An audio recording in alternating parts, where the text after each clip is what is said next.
أشهد أن لا إله إلا الله رسول الله وأشهد أن محمدا رسول الله صلى الله عليه وسلم. اللهم صل وسلم وكرم وبارك على سيدنا محمد وعلى آله وصحبه أجمعين ومن تبعهم بإحسان إلى يوم الدين.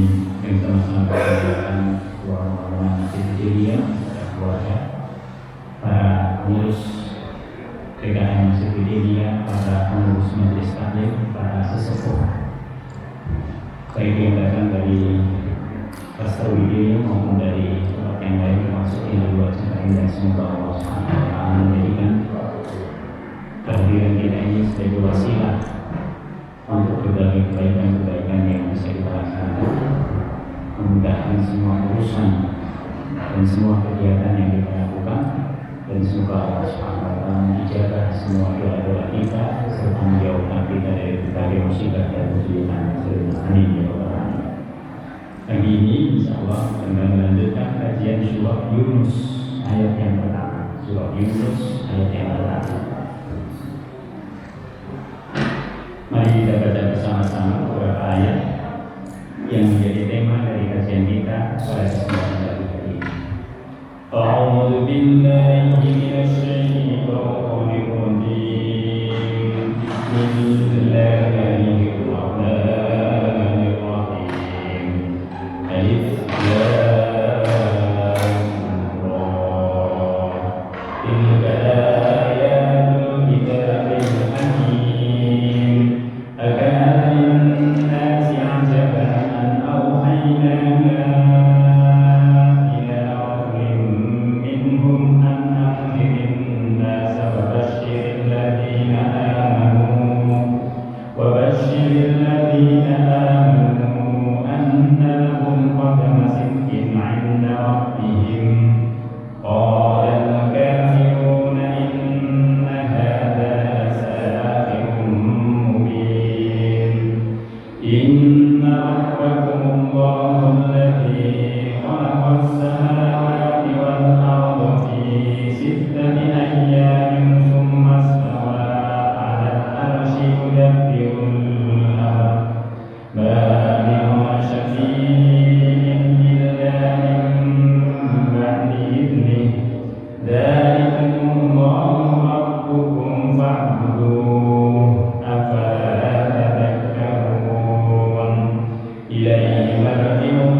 Bismillahirrahmanirrahim. Surah Yunus. Karena nanti dalam surah ini Allah akan bercerita tentang salah satu nabi, yaitu Nabi Yunus alaihissalam. Kita akan sampai kepada cerita ini. Surah ini dimulai dengan kalimat yang sulit untuk bisa dipahami, yaitu yang disebut dengan huruf muqatta'ah. Alif, lam, ra. Kata Imam Asy-Sya'rawi, huruf itu kalau dia dibaca berdasarkan hurufnya maka sulit untuk diterjemah. Apa maksudnya? Alif dibaca sendiri, lam dibaca sendiri, ra dibaca sendiri. Tapi kalau huruf itu nanti pembacaannya disambung, baru bermakna ya. Alif lam ra ini sulit untuk dipahami. Alif lam mim sama, Yasin sama, Toha nggak ada yang tahu artinya. Karena huruf-huruf ini milik Allah Subhanahu wa Ta'ala, maka artinya dikembalikan kepada Allah. Maka artinya juga disebut alif lam ra. Para ulama kemudian menyatakan bahwa yang menjadi perhatian adalah kalimat sesudahnya. Alif lam mim dzalikal kitabul la raiba fiih. Di situ yang menjadi perhatiannya. Karena itu huruf-huruf ini adalah huruf yang untuk mengingatkan orang-orang Arab. Karena selama ini mereka selalu memahami bahwa sesuatu itu punya arti dan bisa diartikan. Tetapi begitu ada ayat Al-Quran yang berbunyi alif lam mim, alif lam ra, ternyata nggak ada yang bisa mengartikan. Termasuk Allah tidak memberitahukan kepada Rasulullah SAW artinya itu apa, sehingga sampai kepada kita, bahkan sampai nanti hari kiamat, dia tetap bermakna sebagaimana yang dibacanya, alif lam ra. Tilka ayatul kitabil hakim. Inilah ayat-ayat Al-Quran yang penuh dengan hikmah. Allah langsung menyatakan ayat Quran itu penuh dengan hikmah. Apa yang disebut dengan hikmah? Hikmah itu bisa bermakna banyak. Salah satu dari makna hikmah adalah sesuatu yang menghalangi terjadinya kesulitan atau mudarat, itu disebut dengan hikmah. Al-Quran itu mengandung banyak hikmah. Salah satunya adalah apabila kita membaca Al-Quran, mengkaji Al-Quran, lalu mengamalkan Al-Quran, maka hikmahnya adalah kita akan terlepas dari kesulitan di neraka. Karena dengan mengikuti apa yang terdapat dalam Al-Quran, mengamalkan apa yang terdapat dalam Al-Quran itu, maka Allah akan menjauhkan kita dari neraka. Sama dengan kejadian yang mungkin sering terjadi pada kita. Ya, misalnya kejadian yang sering terjadi pada kita, dari sini mau menuju ke Jakarta, lalu macetnya luar biasa. Macetnya luar biasa. Lalu kita pindah jalan. Ternyata pindah jalan itu ada hikmahnya. Kita mendapati sesuatu yang selama ini tidak pernah kita dapati. Atau karena dalam keadaan macet seperti itu, maka kita berhenti. Tidak berhenti, oh ternyata di ujung sana terjadi tabrakan. Seandainya kita tadi tidak diberhentikan oleh Allah Subhanahu wa Ta'ala, bisa jadi yang kena musibah itu kita. Itu yang disebut dengan hikmah. Oleh sebab itu, orang yang beriman selalu melihat segala sesuatu itu dengan pandangan hikmah. Dan kalau kita bisa melihat segala sesuatu dengan pandangan hikmah, maka kita akan diberikan oleh Allah kebaikan yang banyak. Memang di dalam kejadian sehari-hari kadang nggak bisa masuk akal. Nggak bisa masuk akal. Kenapa ya harus begini, begitu? Tapi sebenarnya dengan kejadian itu Allah Subhanahu wa taala memelihara kita dari kejadian yang lebih besar lagi daripada ini. Karena itu setiap orang mukmin kalau sudah terjadi apa-apa hendaknya dia mencari hikmahnya, berpikir berpandangan hikmah. Ini kira-kira apa ya hikmahnya? Apakah mungkin kalau diteruskan itu maka semakin lebih bahaya buat kita, sehingga Allah Subhanahu wa taala itu menjadikan peristiwa itu terjadi.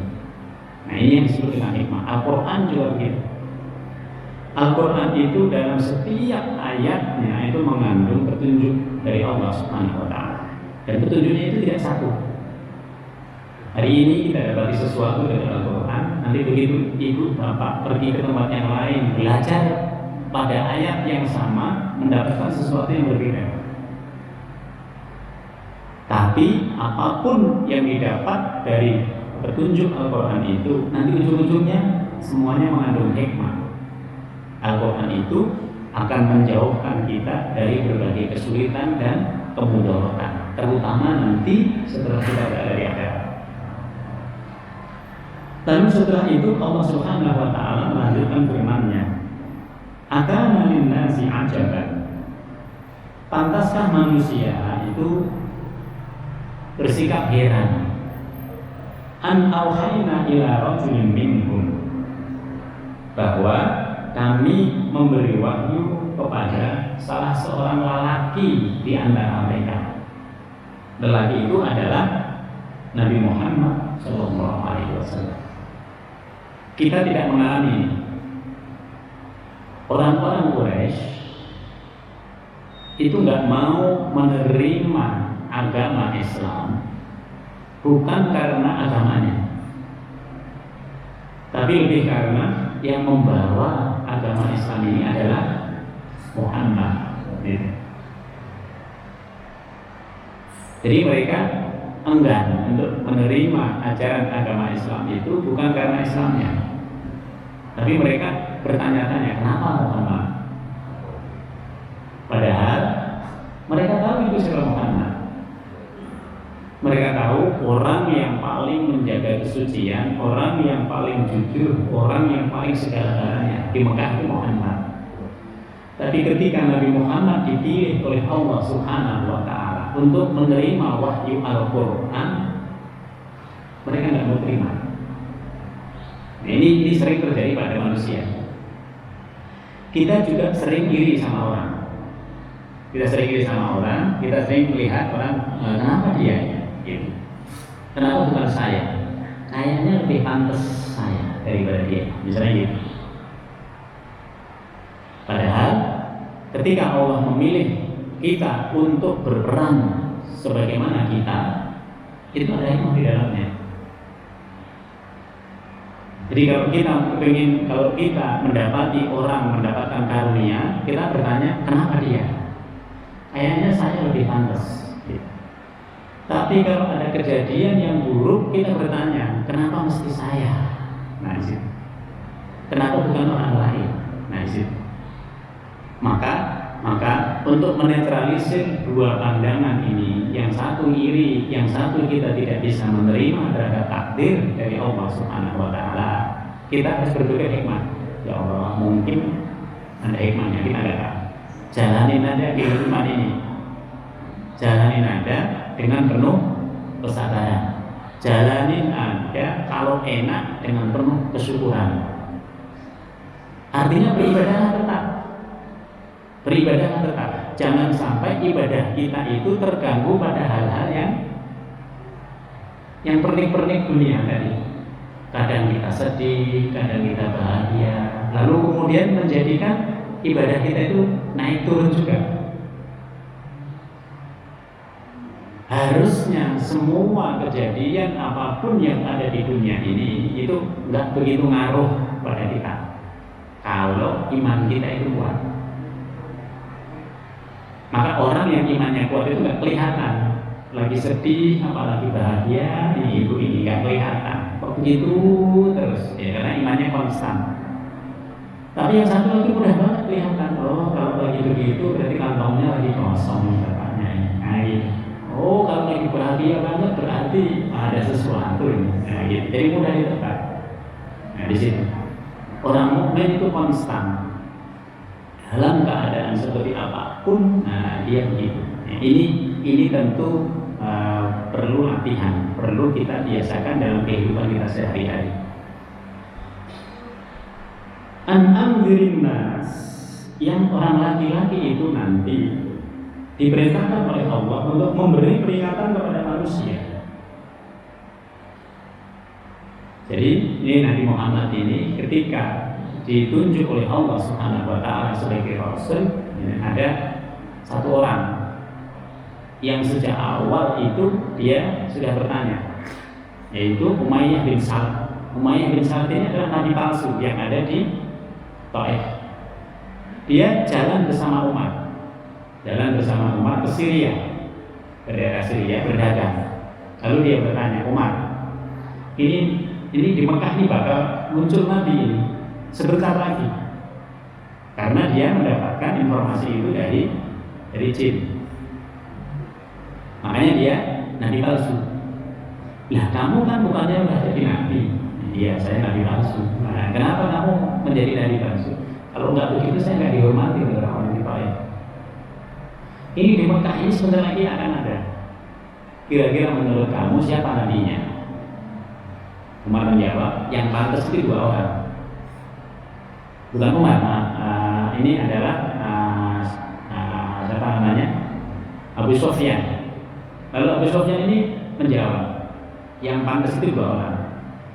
Yang pertama bapaknya Khalid bin Walid, Al-Walid bin Mughirah, karena dia punya segala-galanya. Anaknya banyak, hartanya banyak, istrinya banyak, semuanya banyak. Gitu, dianggap itu pantas dari Nabi. Yang kedua itu mertua saya, Utbah bin Rabi'ah, bapaknya Hindun yang mengambil hatinya Hamzah. Bapaknya Hindun, kenapa? Dia di bawahnya sedikit.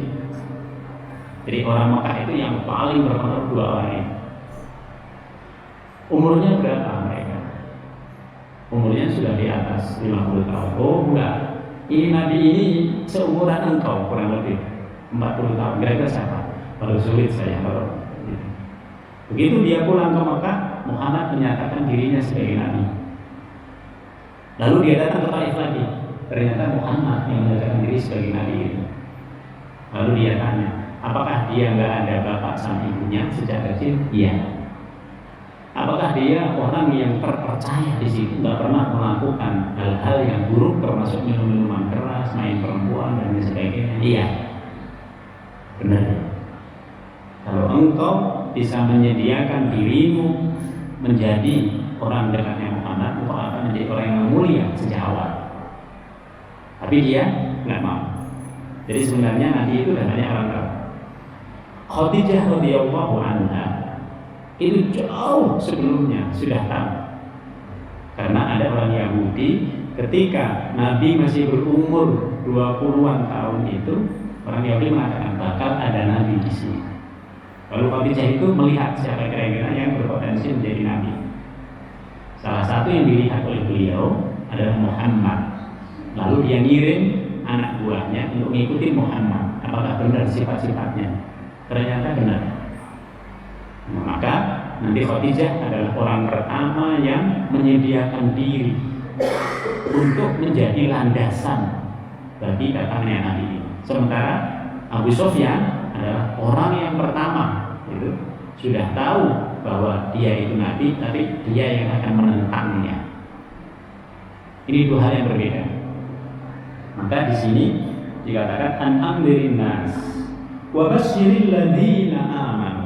Nabi ini akan memberikan kabar gembira kepada orang-orang yang beriman, termasuk yang sekarang. Kita orang-orang yang beriman ini diberikan oleh Allah Subhanahu wa taala kabar gembira. Kabar gembiranya apa? Banyak sekali. Semua ibadah yang kita lakukan itu memberikan kabar gembira. Bapak Ibu sholat, apa pahalanya sholat? Itu kabar gembira. Kita melaksanakan puasa, apa kabar gembiranya? Kabar gembiranya banyak sekali. Man shoma Ramadan, dan siapa berpuasa di bulan Ramadan, imanan wa ihtisaban, ghufira lahu ma taqaddama min dzambi. Diampuni itu semua dosa-dosa. Kita sholat ini dengan sholat berikutnya, subuh ke zuhur, zuhur ke asar, asar ke maghrib, itu menghapus dosa-dosa kita. Kita korban tahun lalu dengan korban sekarang. Apabila kita laksanakan selama setahun, itu menghapus dosa-dosa kita. Jadi orang beriman itu sebenarnya dia bahagia. Jadi kalau orang beriman tidak bahagia, itu tidak memahami apa yang dilaksanakannya. Nabi itu memberikan kabar gembira kepada kita. Jadi kabar gembira itu selalu diberikan. Oleh karena itu semua ibadah itu refreshing kita. Jadi kita sholat, tidak ada di dalam agama yang lain itu yang bisa mengumpulkan 3 kebahagiaan. Kebahagiaan itu fisik, intelektual, lalu kemudian spirit. Coba Bapak Ibu bandingkan. Agama-agama yang lain itu tidak seperti Islam. Dalam agama Islam, semua kegiatan ibadah itu menggembirakan 3. Kita sehat, kita sholat sehat, kita puasa sehat, haji apalagi. Kemudian yang kedua, pikiran kita itu, intelektual kita itu terpenuhi. Oh, Allah mengatakan begini, saya ikutin. Dipenuhi. Semakin kita ibadah, semakin dapat ilmu. Semakin kita mendalamkan ilmu, semakin mendalamkan ibadah kita. Yang ketiga, kita akan bahagia secara spiritual. Hati kita itu tenang habis sholat. Hati kita itu senang habis puasa. Coba Bapak Ibu perhatikan. Kalau puasa Ramadan sudah berjalan lama mungkin nggak begitu. Tapi sekarang itu kalau kita mengkodok puasa dapat 1 itu, senang sekali ya, alhamdulillah udah selesai. Gitu. Jadi itu yang jadi dalam ibadah itu wabasyiril ladzina, kasihlah kabar gembira kepada orang-orang yang beriman. Anna lahum qadama sidqin 'inda rabbihim, bahwa mereka akan memiliki kedudukan yang tinggi. Di mana? Di sisi Allah Subhanahu wa taala. Jadi orang yang beriman itu kedudukannya tinggi kalau keimanannya itu diaktifkan. Semuanya, siapapun dia orang yang beriman, kedudukannya tinggi. Ada pada masa Rasulullah SAW itu orang-orang yang beriman ketika masih hidupnya sudah dijamin masuk surga. Ada Abu Bakar, ada Umar, ada Utsman, ada Ali, ada sahabat-sahabat yang lain. Itu dijamin masuk surga. Padahal dia belum meninggal. Kenapa Rasul bisa mengatakan begitu? Karena Rasul mendapatkan pengetahuan dari Allah. Tetapi setelah Rasul tidak ada, nggak ada lagi yang bisa. Maka kalau ada kiai, ada habib, ada siapapun, ajengan mengatakan, oh ini kamu udah pasti dijamin masuk surga. Memang yang jamin siapa? Tidak ada yang bisa. Yang bisa mengetahui pengetahuan itu hanya Rasulullah SAW. Itu pun atas izin dari Allah Subhanahu wa taala.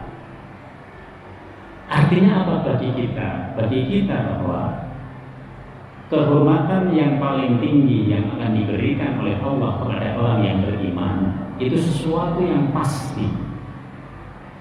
Karena itu tadi kehidupan dunia ini bersabar aja, ikutin aja, mau gini, mau gini, mau gini, mau gini. Yang penting kita bisa tetap beribadah kepada Allah.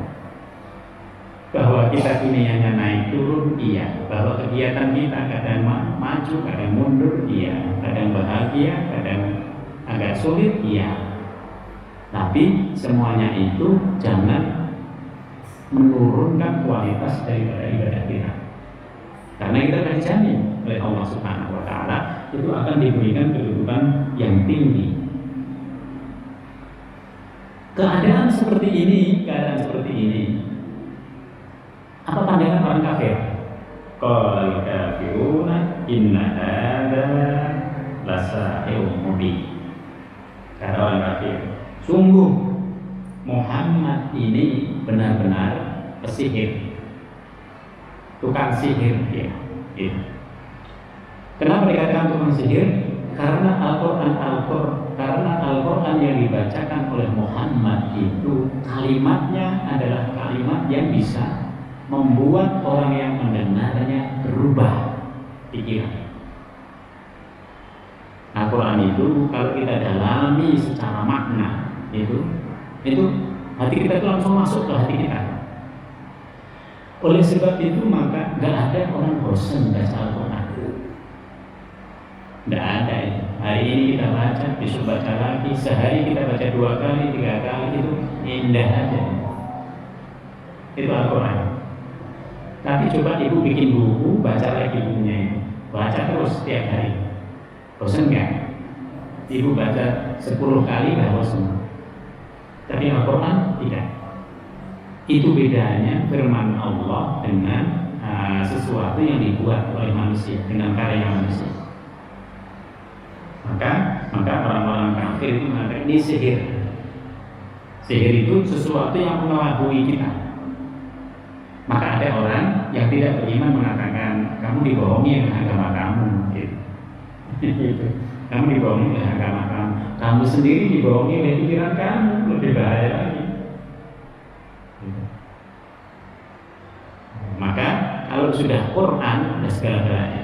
Karena Quran ini adalah katalog daripada kehidupan. Inna rabbakumullah. Lalu Allah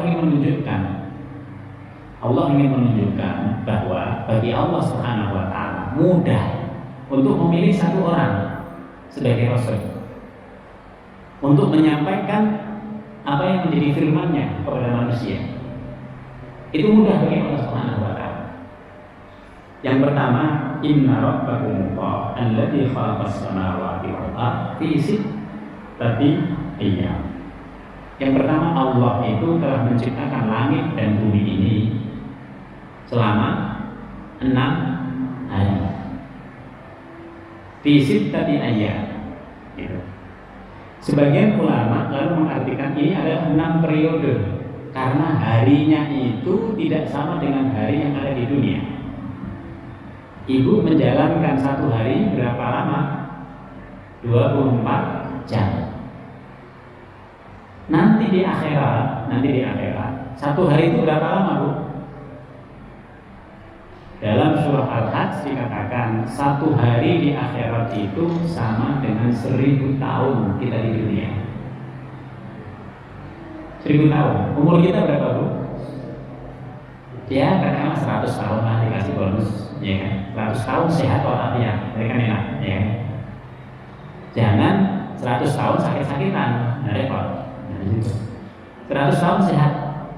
Ibu dikasih 100 tahun sehat. Itu berarti seperberapanya hari di akhirat? 1/10 doang, Bu. 24 dibagi 10, jadi berapa itu? 2 jam lebih sedikit. 2 jam lebih sedikit itu. Itu untuk menggambarkan. Kalau misalnya ada orang di antara warga kita disiksa oleh Allah Subhanahu wa taala dalam kehidupan di akhirat, itu berapa lama jadinya? Kalau 1 hari itu sama dengan 1000 tahun itu perasaan di dunia, itu bagaimana itu? Di situ rekodnya. Maka sittata ayyam ini diartikan oleh para ulama ini adalah waktu yang tidak ada orang lain yang mengetahui kecuali Allah. Karena ketika Allah Subhanahu wa taala menciptakan langit dan bumi itu, Allah tidak menjadikan siapapun sebagai saksi. Kalau kita lihat Nabi Adam alaihissalam itu 10.000 sebelum Masehi. 10.000 tahun sebelum Masehi. Alam semesta ini sudah ada bermiliar-miliar tahun yang lalu. Sebelum Nabi Adam, alam semesta ini sudah ada. Berarti alam semesta ini sebenarnya sudah lebih tua daripada peradaban manusia. Maka nggak ada yang tahu. Sittata ayyamin ini tidak ada yang tahu. Tapi ini untuk menunjukkan bahwa Allah itu nggak ada yang bisa menandinginya. Ketika Allah menciptakan langit dan bumi dalam proses yang sangat panjang seperti itu, manusia itu mikrokosmos doang. Alam semesta ini adalah makrokosmos. Manusia itu hanya kecil. Makanya Allah menciptakan manusia itu gampang banget dibandingkan Allah menciptakan alam semesta. Oleh sebab itu, kalau manusia tidak bisa tunduk kepada Allah, tidak mau dia tunduk kepada Allah, harusnya malu kepada alam. Alam semesta ini semuanya tunduk kepada Allah. Summastawa 'alal 'arsy. Lalu Allah bersemayam di atas singgasananya. Allah bersemayam di atas arsy. Arsy itu aslinya sesuatu yang ada atapnya. Yang ada atapnya itu di mana? Di atas langit 7. Jadi langit ini bersab-sab menjadi 7. Di atas langit 7 itu nanti ada arsy. Ada Lauhul Mahfuz, ada arsy. Disitulah Rasulullah SAW nanti bermi'raj. Kenapa Rasulullah bermi'rajnya di arsy? Untuk menunjukkan bahwa arsy itu ada. Oleh sebab itu kalau orang ditanya di mana Allah, orang selalu mengatakan di atas. Karena untuk menunjukkan ketinggian daripada singgasananya Allah Subhanahu wa taala. Yudabbirul amr. Allah lah yang mengatur segala sesuatu. Allah yang mengatur semuanya. Oleh sebab itu mintalah kepada Allah. Jadi di dalam semua perjalanan, kegiatan dan semua yang kita lakukan, mintalah kepada Allah. Ya Allah, besok saya mau begini, mintalah. Kalau dipenuhi permintaan-permintaanmu, maka bersyukurlah. Karena sesungguhnya Allah itu akan banyak memenuhi permintaan kita, termasuk yang tidak kita minta. Yang ibu minta berapa? Yang sudah diberikan oleh Allah Subhanahu wa taala tanpa kita minta berapa? Lebih banyak yang tidak kita minta. Karena itu tidak layak bagi manusia untuk keluar dari penyembahan selain Allah. Tidak layak. Yudabbirul amr, dia yang mengatur segala-galanya. Dia yang mengatur segala-galanya. Tidak ada satupun yang lepas dari aturannya. Karena itu kita harus meminta kepada Allah. Dan Allah senang kalau dimintai. Kenapa senang? Karena berarti dia masih menghubungkan diri dengan Allah. Kenapa kita melakukan segala sesuatu itu harus ikhlas? Karena ikhlas itu menunjukkan kebutuhan kita kepada Allah. Orang yang tidak ikhlas itu sombong. Nggak ikhlas itu menunjukkan kesombongan, gitu. Tapi kalau orang ikhlas itu menunjukkan bahwa yang dia lakukan itu ada campur tangannya Allah Subhanahu wa taala. Maka semakin ikhlas seseorang, semakin diterima oleh Allah Subhanahu wa taala. Maka kebahagiaan spiritual tadi yang paling tinggi itu apabila kita memberikan sesuatu, diri kita itu tidak merasa apa-apa. Dan ini sulit. Ibu ngasih bantuan kepada orang, terasa. Nah, saya yang ngasih, terasa. Tapi ada satu saatnya kalau sudah biasa memberi, itu kita udah nggak berasa lagi. Diri kita sudah tidak ada. Ketika kita memberikan bantuan, diri kita sudah tidak ada. Itulah yang disebut dengan ultimate good. Kebaikan yang sejati itu ada di situ. Karena itu memberi itu bukan persoalan berapa banyaknya. Tapi memberi itu persoalan bagaimana hati kita ini bisa mengikhlaskannya. Ada orang memberi sesuatu ikhlas, betul-betul 100% ikhlas. Itu yang bisa memasukkan dia masuk surga. Ada orang bisa memberi banyak, tapi dia nanti ingat-ingat, ingat dulu kan pernah saya beri kamu. Nah gitu, ingat lagi. Nah itu. Jadi pemberian yang ingat itu, yang mengingatkan kita itu, di situ harus diikhlaskan. Bagaimana kita mengikhlaskan? Semakin diri kita tidak ada, yang ada itu hanya Allah. Nah, disitulah ultimate good-nya itu, kebaikan yang sejati itu dari situ. Dan itu harus dibiasakan. Tanpa membiasakan nggak bisa. Ma min syafi'in illa min ba'di idnih. Tidak ada yang dapat memberikan syafaat nanti di hari kiamat illa min ba'di idnih, setelah dia mendapatkan izin dari Allah. Semua itu milik Allah, termasuk syafaat. Syafaat itu apa? Kita sering mengartikan syafaat itu pertolongan Allah. Iya, kita ditolong oleh Allah Subhanahu wa Ta'ala. Ma min syafi'in. Syafaat itu juga penggenapan. Ini lebih cocok bagi orang beriman. Kenapa? Ibu pengen masuk surga sama bapak, ya. Semua kita pengen masuk surga.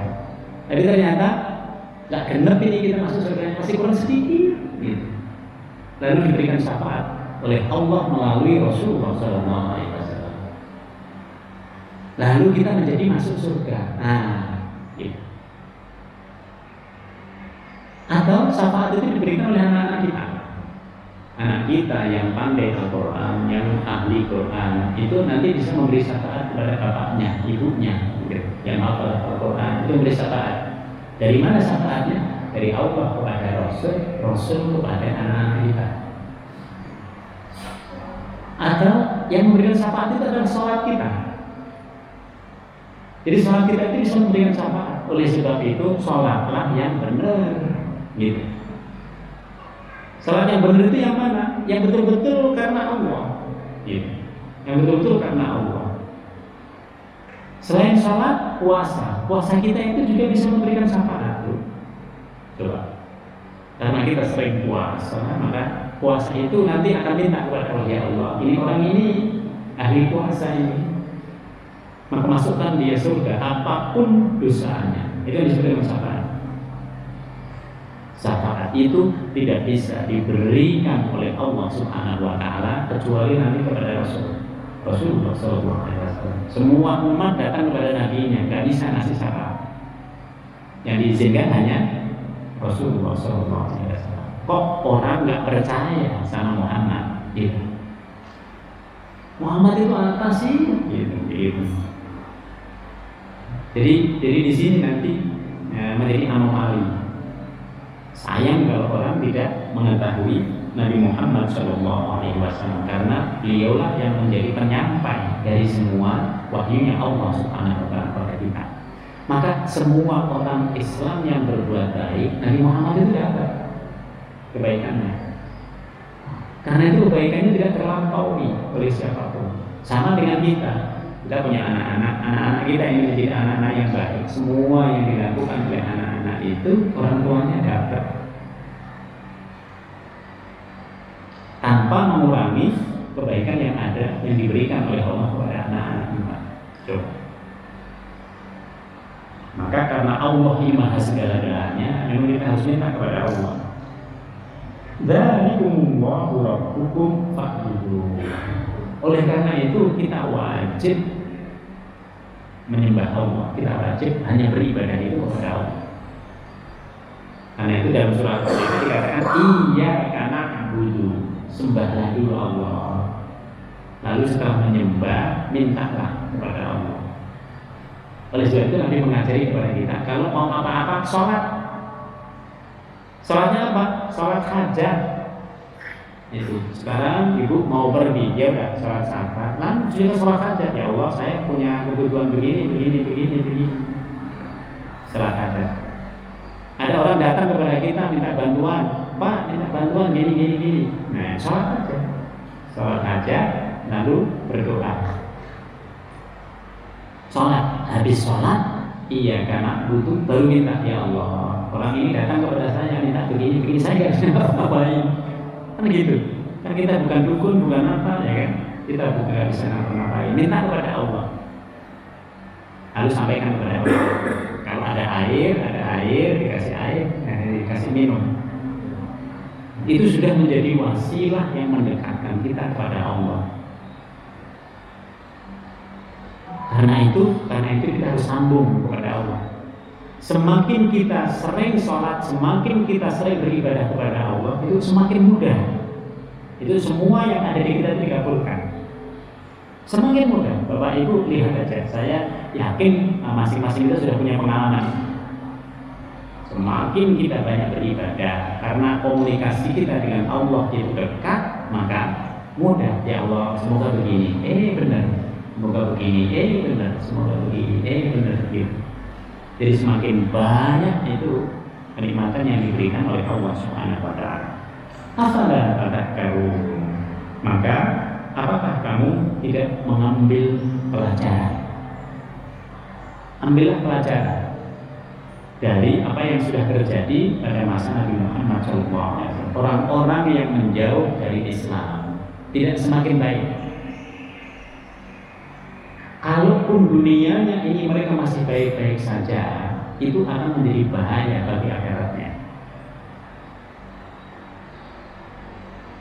Maka yang terbaik adalah orang yang senantiasa mendekat kepada keislaman, kepada keimanannya dia. Ilaihi marji'ukum jami'a. Nah, ini Allah akan bicara tentang hal yang ada di akhirat. Jadi di dunia tadi orang yang beriman itu memang harus senantiasa menyembah Allah, karena segala sesuatunya berkaitan dengan Allah. Rezeki kita berkaitan dengan Allah, nasib kita berkaitan dengan Allah, umur kita itu berkaitan dengan Allah. Gitu. Nggak ada yang tidak terkait. Jadi tidak ada yang tidak terkait dengan Allah Subhanahu wa taala. Oleh sebab itu, sembahlah Allah, kalau ada apa-apa mintalah kepada Allah. Dalam kaitan dengan akhirat, ilaihi marji'ukum jami'a. Nanti semua manusia itu akan kembali kepada Allah, bukan kepada bapak ibunya, bukan. Kalau di dunia kita kembali kepada bapak ibunya, maka keluarga itu menjadi tempat untuk kembali kita. Maka kasih tahu kepada anak-anak kita, kadang anak-anak kita ini salah paham. Karena punya kawan, udah segala-galanya dengan kawan. Nggak perhatiin omongan bapaknya, nggak perhatiin omongan ibunya. Nah, kalau terjadi apa-apa, kawan nggak mau lagi menerima dia. Mau kemana dia? Tidak ada jalan lain itu kepada keluarga. Bersih. Kalau dalam kehidupan di akhirat, tidak ada yang bisa kembali selain kepada Allah Subhanahu wa taala. Tidak ada. Ilaihi marji'ukum jami'a. Semua kembali kepada Allah. Dan ketika semua kembali kepada Allah itu, Allah memiliki wa'dallahi haqq. Allah memiliki janji. Janjinya Allah apa? Itu orang-orang yang beriman akan aku beri tempat yang mulia, akan aku tinggikan keberadaan mereka. Sebaliknya, orang-orang yang tidak beriman, gimana dia? Akan aku letakkan dia di neraka, akan aku rendahkan dia, akan aku hinakan dia. Maka kehidupan di akhirat itu berbeda dengan kehidupan dunia, berbeda. Dunia kita bisa mengusahakan segala sesuatu untuk kebaikan kita, tetapi kalau kebaikan-kebaikan yang kita laksanakan tidak tertuju kepada Allah, habis kita. Karena itu dalam Islam diajarkan sholat kita untuk Allah, ibadah kita lillah, hidup kita lillah, mati kita juga karena Allah. Ini yang mengingatkan kita, Bapak Ibu sekalian. Jadi kita itu semuanya itu sebenarnya karena Allah, gitu. Maka kalau melaksanakan apa-apa harus karena Allah, karena kembalinya itu nanti akan kepada Allah. Ilaihi marji'ukum jami'an wa'dallahi haqq. Surga dan neraka itu hak. Hak itu apa? Sesuatu yang tetap, sesuatu yang pasti ada. Surga dan neraka itu bukan hayalan, bukan. Hari kebangkitan itu juga bukan cerita, bukan. Itu kenyataan yang akan dialami oleh semua manusia. Wa'dallahi haq. Innahu yabda'ul khalq. Coba perhatikan. Allah lah yang memulai penciptaan semua makhluk-makhluknya. Siapa yang menciptakan langit tadi? Siapa menciptakan bumi? Lalu siapa menciptakan manusia? Semuanya Allah itu. Yabda'ul khalqa, dia yang memulai penciptaan makhluk. Apakah sampai di situ saja? Summa yu'idu. Nanti setelah itu Allah lah yang menghidupkan kembali. Makhluk diciptakan, diberikan dia kesempatan hidup di dunia, lalu dimatikan oleh Allah. Yang dulunya itu dia barang mati, lalu akan dibangkitkan oleh Allah, dihidupkan kembali oleh Allah Subhanahu wa ta'ala. Itu bakal terjadi. Itu. Untuk apa? Gitu. Untuk apa? Tsumma yu'idu. Kenapa sih ada hari kebangkitan? Kenapa sih kita harus dihitung amalnya? Lihat ziyalladzina amanu wa amilus sholihati bil qist. Untuk memberikan balasan kepada orang-orang yang beriman dan beramal soleh dengan cara yang seadil-adilnya. Perhatikan kalimatnya, Bu. Allah menyebut kata adil tapi tidak menggunakan bil adil. Kenapa tidak bil adil? Kalau kita dalam kehidupan di akhirat nanti dihukumi oleh Allah berdasarkan keadilan yang sebenarnya, mungkin gak ada kita yang masuk surga. Gak ada yang masuk surga. Kenapa? Karena kalau al-adl itu tidak pandang bulu, dia seperti apa adanya. Ibu sedekah berapa kemarin? Oh, saya sedekah 1 juta, nanti dikasih 1 juta, mau di akhirat kasih 1 juta. Ibu sholat 4 rakaat, berarti pahalanya harusnya berapa? Harusnya 4 derajat. Kalau 2 rakaat harusnya 2, ya kan? Kalau maghrib 3 rakaat harusnya 3 derajat. Tapi kalau ibu mau sholat, bapak mau sholat berjamaah, apapun berapapun rakaatnya 27 derajat. Itulah yang disebut dengan bil qist. Allah akan menghitung amalan-amalan orang yang beriman itu dengan win-win solution. Ibu berapa sedekahnya? 1 juta. Nyampe sana bisa bertriliun-triliun ya, bisa bermiliar-miliar ya. Gitu. Karena keikhlasan tadi. Hanya sedikit yang dilakukan, hanya ngasih minum anjing, ini masuk surga. Padahal banyak sekali ini perbuatannya yang melanggar perintahnya Allah Subhanahu wa ta'ala. Itu tadi, makanya jangan kita sia-siakan amalan yang sedikit tetapi ikhlas kepada Allah Subhanahu wa ta'ala. Jadi amalan yang sedikit yang betul-betul ikhlas kepada Allah itu justru bisa membawa kita ke surga, apalagi yang banyak yang ikhlas. Inilah yang disebut dengan al-qist. Allah itu menghitung amalan orang yang beriman dengan dinaikkan dulu, ditingkatkan dulu. Ibu bersedekah, aslinya semua amalan itu dinaikkan oleh Allah menjadi 10 kali. Tapi dalam sedekah bisa 70 kali, bisa 7.000 kali, bisa 7 juta, bisa 7 miliar, bisa 7 triliun, bisa tidak terhingga. Yang tidak terhingga itulah yang memasukkan kita ke surga. Inilah pemuliaan Allah kepada orang beriman. Gitu. Maka orang beriman itu dimuliakan karena dia mau mengembalikan sebagian yang diberikan oleh Allah itu kepadanya. Mau meniatkan bahwa yang dilakukan itu karena Allah. Jadi ketika kita meniatkan yang kita lakukan karena Allah, diri kita itu sebenarnya bakal hilang. Cuman by proses saja. Kalau awal-awalnya kita masih terasa, memberi kepada orang itu masih terasa. Lama nggak terasa. Sehingga orang itu bertanya, Bapak kan yang nolong saya? Yang mana ya? Saya juga nggak tahu itu yang nolong yang mana. Nah gitu. Kenapa? Karena sudah terbiasa ini. Karena sudah terbiasa diikhlaskan kepada Allah Subhanahu wa Ta'ala, sehingga kita nggak berasa lagi. Itulah nanti yang akan dibalas yang istimewa oleh Allah bil qist. Walladzina kafaru, sebaliknya orang-orang yang kafir. Perhatikan di sini. Lahum syarabun min hamim.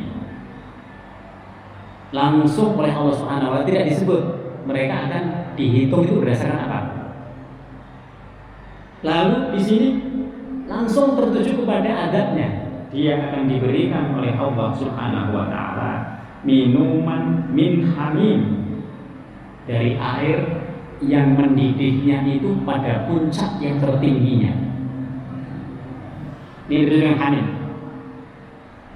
Kalau begitu mereka ini akan diadili oleh Allah dengan keadaan apa?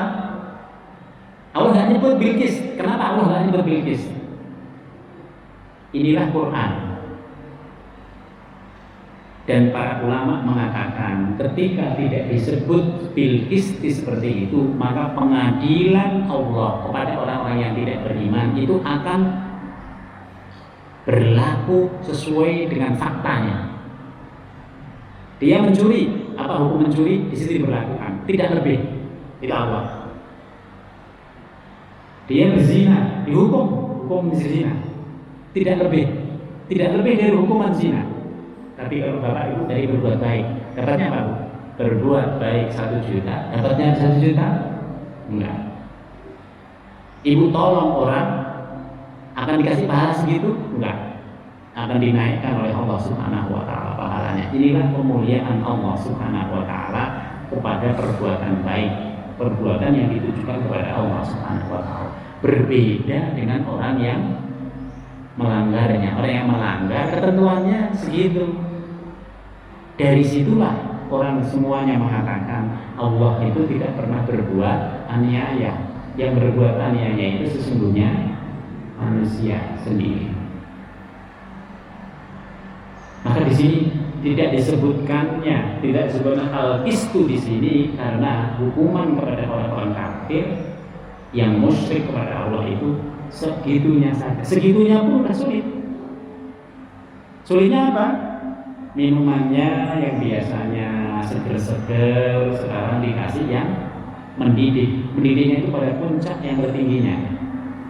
Kalau bapak ibu masak air untuk kopi, ya itu untuk kopi untuk bapak-bapaknya itu 100 derajat Celcius. Ini tidak 100 derajat Celcius itu kalau kita minum kira-kira jadi apa di sini? Ini lebih dari itu berkali-kali lipat dari 100 derajat Celcius. Ini yang disebut hamim pada puncak yang panasnya. Wa adzabun alim, dan adab yang pedih.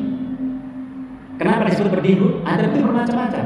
Adzabun adim, adzabun alim, adzabun banyak sekali adab itu.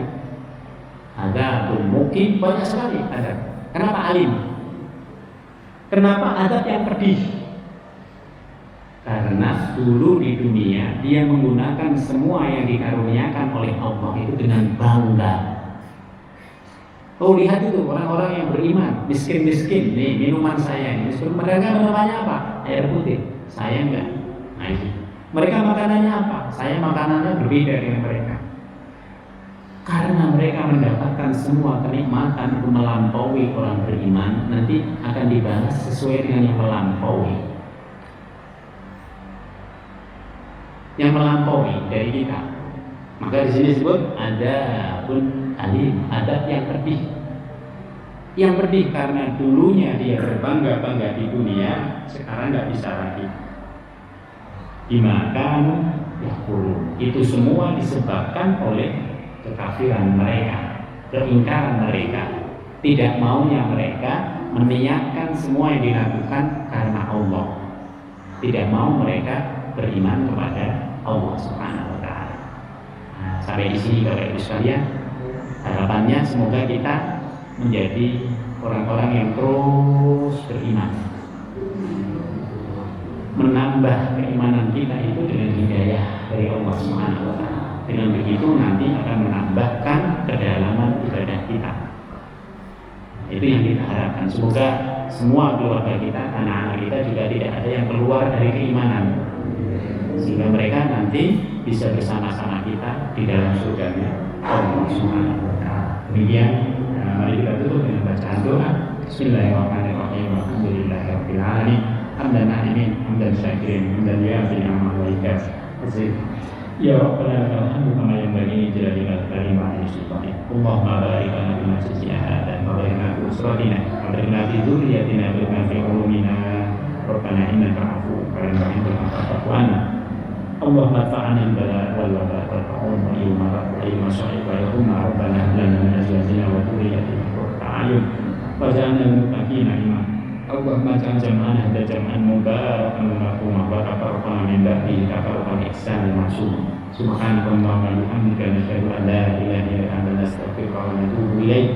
Subhana rabbika rabbil izzati amma yasifun wa salamun 'alal mursalin walhamdulillahi rabbil alamin. Demikian tidak ada kekurangannya. Kami mohon maaf. Assalamualaikum warahmatullahi wabarakatuh.